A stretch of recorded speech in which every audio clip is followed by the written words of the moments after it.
So finally there is a new update now available for the Samsung Galaxy A35 and A55, which brings in this new Galaxy AI feature called Circle to Search. This Circle to Search feature first came with the Samsung Galaxy S24 series, and then it was released on the other S series as well. And now Samsung is finally releasing it to the mid-range smartphones as well, such as Samsung Galaxy A35, A55. So today in this video we will talk about how to update it, and also we will talk about the One UI 7 release date. So first up, let's start off with the new Circle to Search feature update, that how you can update it on your Samsung Galaxy A35 or A55. So for that you just have to go to your setting, then software update, and then download and install. From there you will get to see this new update, which will be the Circle to Search.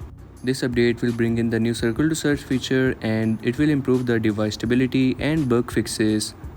Also, some new enhanced security features will be added, and after downloading this update you will have to install it, and then your device will restart and you are good to go.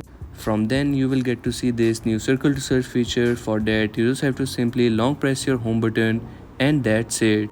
You can circle the object and search it directly from your screen. Also, if you are on a website that is not in your language, you can also translate that website by using this icon. You can also select your default language and the translated language from here. I really like this Circle to Search feature as it allows you to directly search anything from your screen.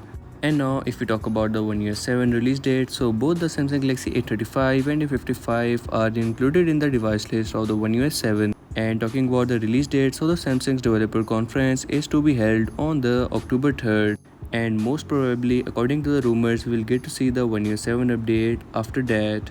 If we talk about the beta version, so the beta version was to be released in the month of August, but now it is expected to be released in the month of September. By the way, if you want to early access to this clock application and these widgets, so you can visit the link in the description to check how to update that. And that's a wrap for today's video. I was using a Samsung Galaxy S22 Ultra in this video, and you can check that update on your Samsung Galaxy A35 and A55. The process should be same. And if you are new around this channel, make sure to like and subscribe for more updates.